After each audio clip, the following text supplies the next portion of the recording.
It's alright, James. It's alright. It's not. We're going down to League One, evidently. We are absolutely shit. That's it. That was a good buy, that. That was £1 from B&M. Pound from B&M. We've also got these as well. They're from David Wright Caricatures. He's very generously sent us some calendars. Very good. Julio Walker mug and a poster. You can find them at DW_caricatures. Thank you for those, mate. We really appreciate it. Yeah. And also, we don't endorse B&M bargains or this shit emoji. Yeah, but it's just fun. Emphasises how bad we are, really, doesn't it?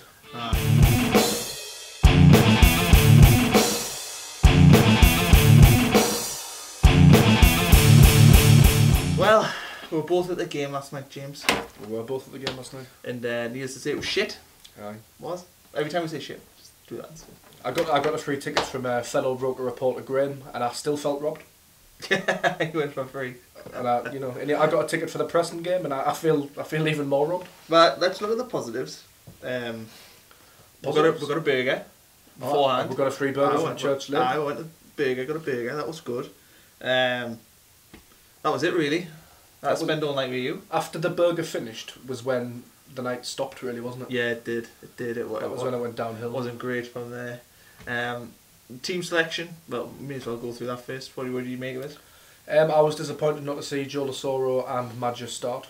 I know Osoro's had rumours of a couple of injury problems recently, but I think he offers a hell of a lot more than Fletcher, as we saw. I think with Osoro as well, I was a bit confused because when he came on, he looked so good.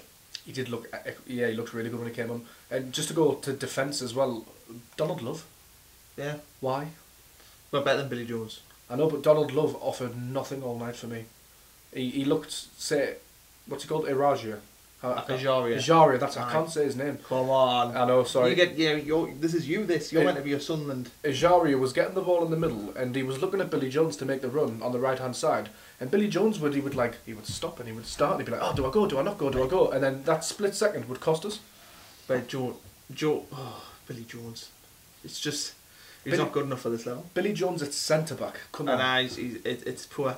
You know, Browning as well. Every time he gets the ball, you just know he's not going to make a pass. That's very true. His foot. It's like his foot is a 50p piece, and every time he kicks it, he's just got a chance of hitting it that way, or that way. There's no skill. I like Coleman a lot. I really like him, but I don't see the point of playing McGeady and McManaman as kind of like central attacking midfielders, because neither of them can play that role. No. Because he had them both kind of off Fletcher, just tucked in. Yeah, the proper wingers. And the wing backs were supposed to go on the outside, which never happened. How many times have you seen Donald Love put a good ball in? No. Like, the only way he does it is if he spoons it. But there was one good cross came in from the right hand side. I can't remember whether it was from Love or not. And you expect Fletcher, albeit he's in the box by himself, but you expect him to go near post to try and get on the end of it. Didn't even move. He's one of the worst. I don't even have to relive this. I know. I feel relive this experience. Feel a bit teary. Recording a podcast as well. So we're going to have to do it again. Yeah. So, what about Villa? You know, they came for me. Villa got it tactically spot on. Unlike other teams who come to the stadium, like they let us have the ball and let us make mistakes and let the crowd kind of get on the players' backs because we can't hit more than 3 passes in a row, and that really, really worked. But don't you think? I don't think Villa got out of first gear. No. The first half an hour, they were just quite happy to let us self-destruct, as you say, and they didn't do anything. John Terry looked comfortable with the ball at his feet. They just knocked it about a little bit, and waited for us to F up, which happened twice within the space of 5 minutes or whatever it was. Well, it did. I mean, I think like if you talk about gears, we were just stalling. You know, we kangarooing about the place. When you put the clutch down in that's what happened with us all game, and that's what's been the story at home all season. Coleman said it himself in his press conference yesterday that they prefer playing away, which is a bit of a sorry sight to hear him admit it, but he's right. You know, I feel far more confident, A, because I don't necessarily go when they're away. You don't have to go. But B, when they're at home, you just know, like, no fault on the fans, but, you know, the fans rightfully, people like myself who go every week, just, you get sick. You see the team just not doing anything positive. No signs. For the second goal, what is Jason Steele doing? What about the first goal? I mean, I know the first goal you can attribute to any of the defence, but I mean, how we command your area, mate. Yeah. Well, he had one in the first 5 minutes, a cross in, and he just Punched it. Did the old punch. Did the old punchy I punchy. give him I the don't understand. the punchy. I give him the benefit of the doubt on the punch. Like I'm okay with. I'm sorry, but if you're coming towards a ball and you can do that, then surely you can do that. The issue was with the punches. There was no Like, fucker I around can do him. that, but not. You know. But there was no one around him when he punched it. Just catch it, man. You're just putting panic in an already shocking defensive line. He's so devoid of confidence. The Ola, I honestly think we're going down. We jokingly had a relegation party, but like, how long is it before it's an official relegation I was going to party? say we'll have to do an official one. We'll have to get more hats. We've still got hats there. I don't know if a hat would be right. I think it should probably be a mourning, a funeral, maybe. Like a veil, a black veil. Yeah, you look good in a black veil. I We look good in both would black. actually. I look good in black, apparently. So I'm You told. won't have to Yeah, see so what I'm it is. told. So ultimately, it wasn't good. We'll put it that way. It wasn't good at Also, all. right, I just say I don't know if anybody could hear the Villa fan. I know they're sitting right at the gods and that, but their fans just really irritate me. You would think they would have some sympathy. You know, the situation that they've been through is very similar to us. They were lucky to get a new owner, and we haven't been lucky enough to get that yet. And I had a bastard American owner. Yeah, exactly. Similar, exactly the same. You're a big club. We played in front of about 40 yard. They played about 30 yard. Just get that little dig in there, very nice. Dig in there. But their fans were a set of shithouses all night because they were singing songs about he who must not be named. Do you know what really annoys me? The chant. Villa fans have always done it. Empty seats, my lord. Empty seats. And you just want to like literally just, put a screwdriver in their eyes. Honestly, I would like to see it like any other team not have the same attendance as us in the position that we're in. Oh, last night, what, 20, I don't know, officially 26,000. Probably a lot less. I don't know how many people were there. Probably a lot Even less. if there was 10,000 people there, though, you know, there's not many teams. People underestimate how shit we've been and how some people still turn up. I There's think that no should doubt. be. I think that should All be. season, hold this when you said shit. Sorry, I think it should be celebrated rather than.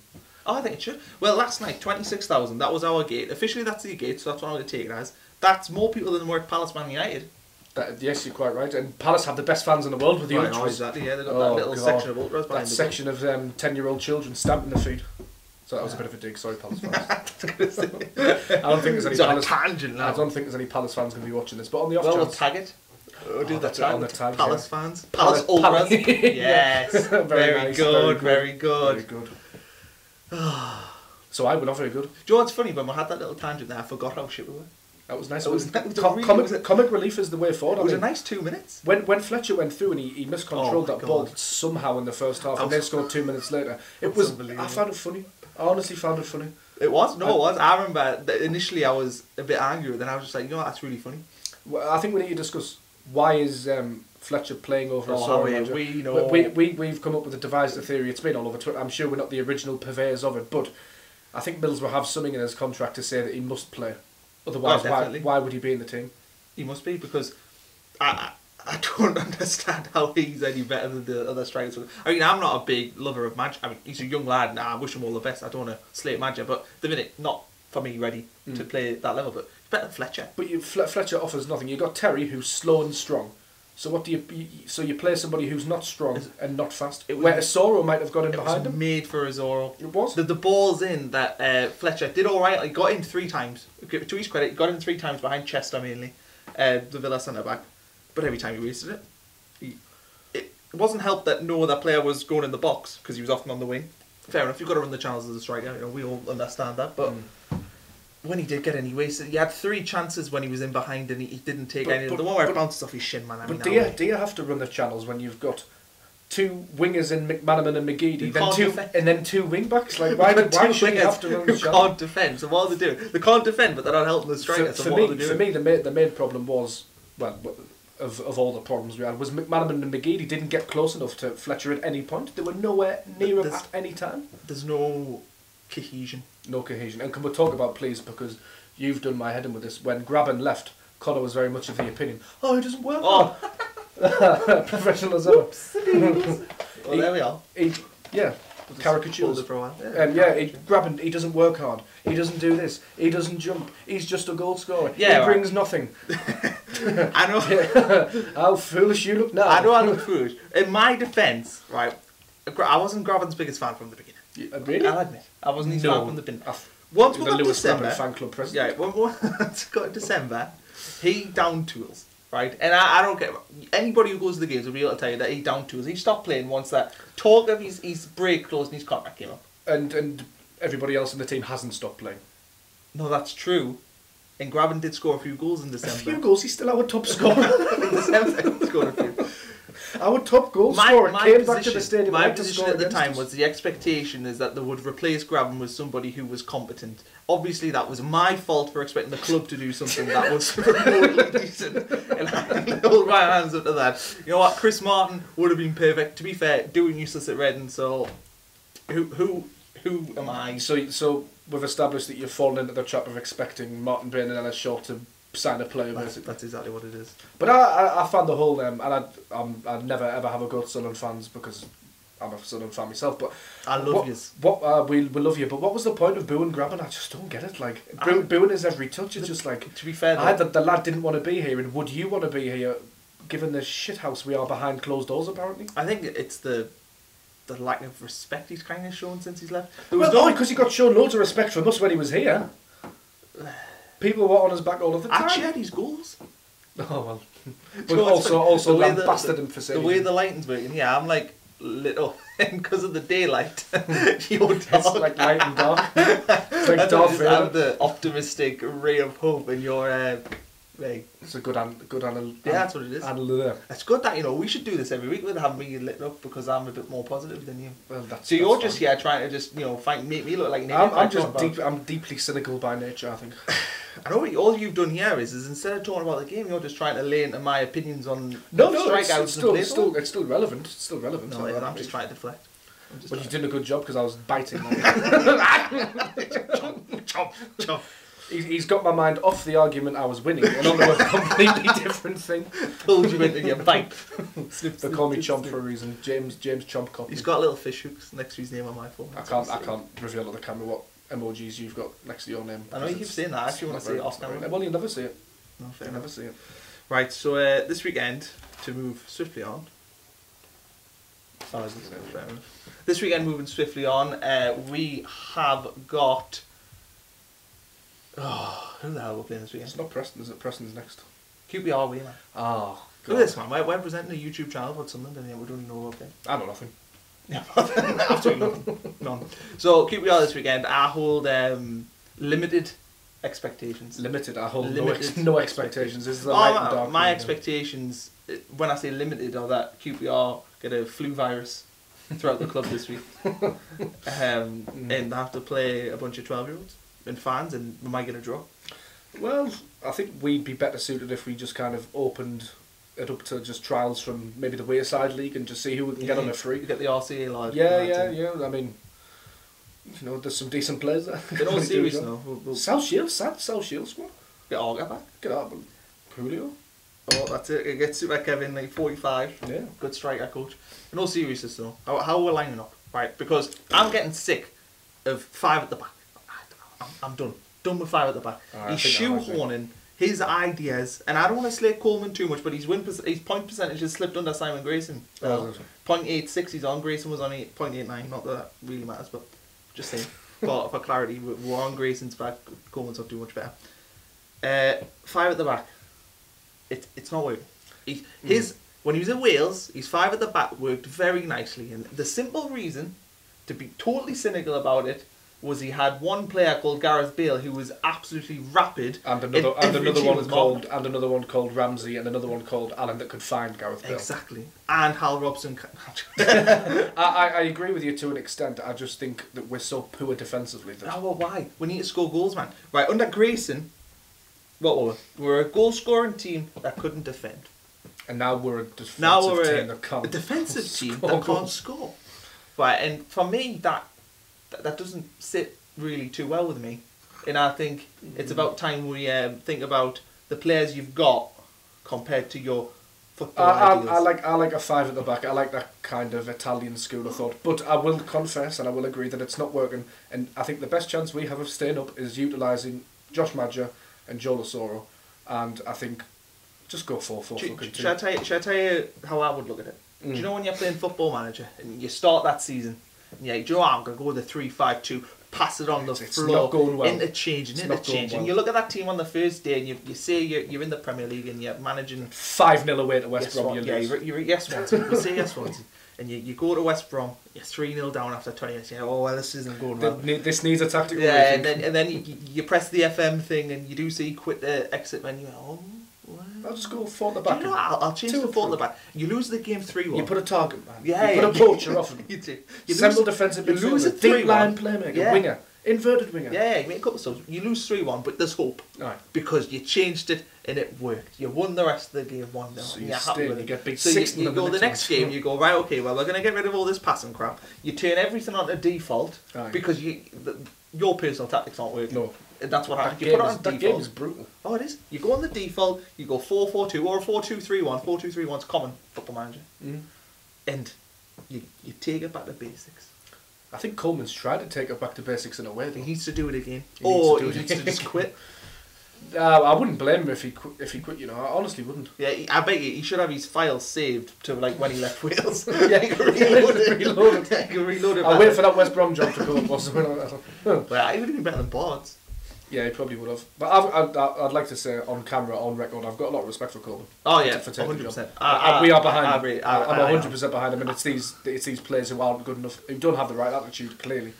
But it is going to get to the stage soon. Like if they go down with a whimper, which is what looks like it's going to happen. Be interesting to see if the fans stick on side. Be interested to see right in the comments if you are on Team Coleman or if you are beginning to switch. We were talking at the match. We've always kind of had this this hope and this expectation that we're a big club in the Championship and League One, which is true, and that we're a big draw. But I think word's going to get around about us not being a very good club to be at. If you're a youngster, you come and you get ruined. If you're an old pro, you just get shouted at. And we don't value quality goal scoring. We value hard work and determination. And what was with the crowd cheering Cattermole for making a stupid foul in a stupid area? Oh, he's shown some desire. You hate that, don't you? I think was straight in the group chat. I think it's so counterproductive when we cheer Cattermole for pressing.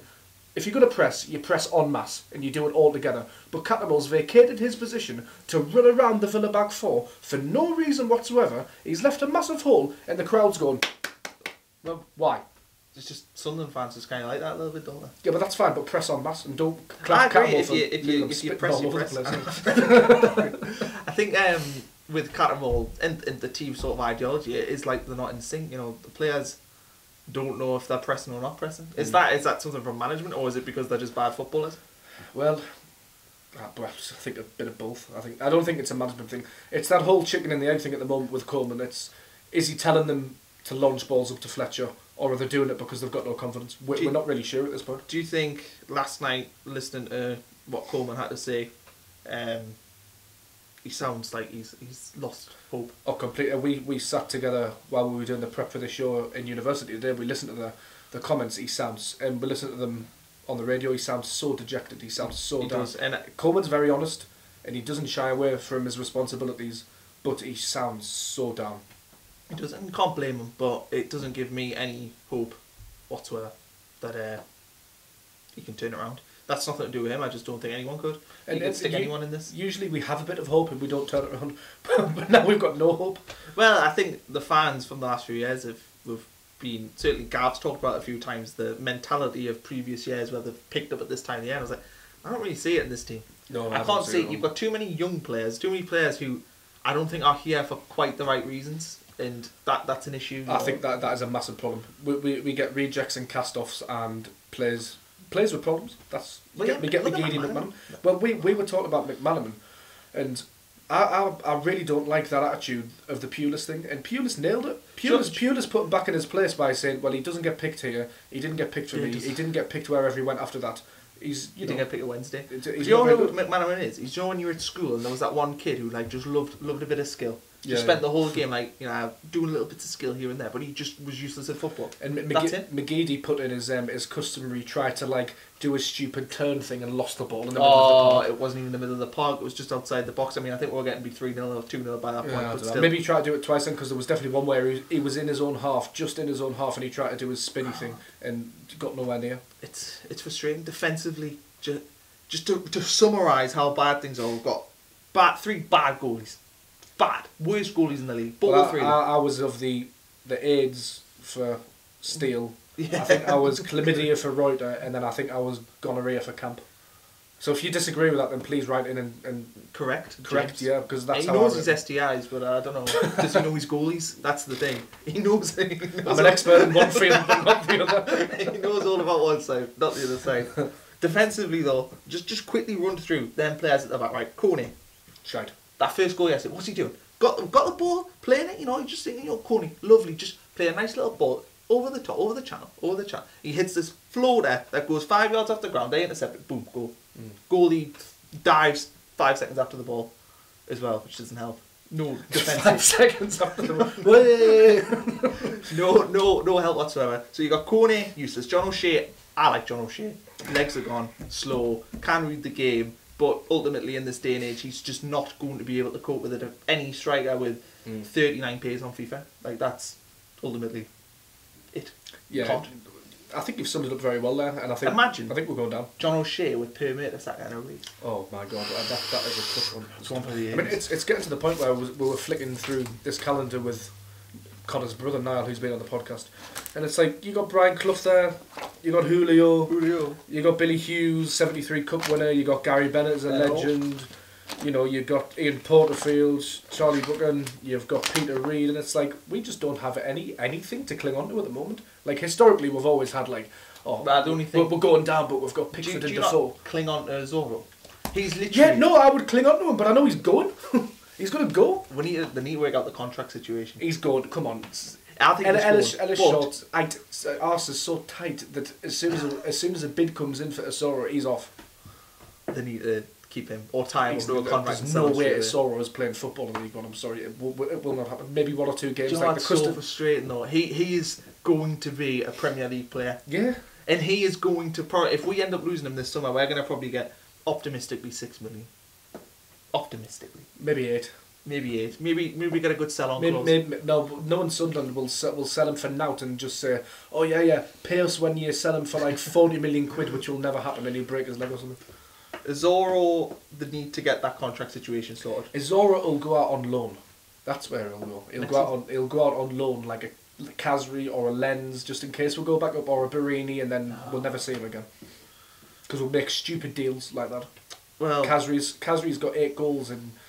I think 8 goals in 16 appearances for Rennes. I've been doing the loan round. He's been ripping the place up.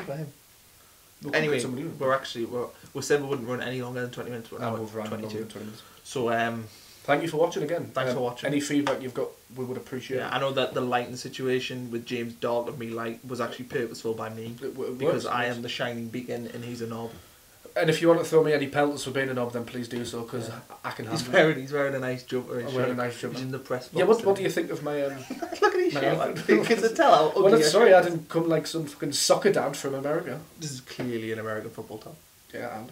A soccer dad. Why would a soccer dad be wearing an NFL top? Because it's in America. It's not Sunderland, that's all I'm saying. Well, I wasn't going to wear Sunderland. Oh, the Sunderland show. This is irrelevant now. Right, okay. Yeah, follow her on Twitter at Connor Bromley, at James Copley 94-3. James Copley 73. 73. Roker Rapport on Twitter. Roker Rapport Instagram, which is up like past 700 followers, which is nice. Yeah. Anything else? Listen to the podcasts tomorrow or today, depending on when this gets uploaded, or yesterday. Check out rokerreport.com for any content you want to. Yeah, but it's me, you. We've got Johnny Goldsmith and we've got Chris Camp as well. Yeah, so that'll be that tomorrow. And then the week, we're doing a podcast on Monday, and we have George Culkin from the Times, hopefully anyway. He says he's going to come, so hopefully he'll be there. Yeah, fingers crossed. If not, it'll just be me, James and Gav, and that'll be banter. Banter as always. Banter as always. Can't wait. Sweet. Thank you Okay, very much. I think that's done.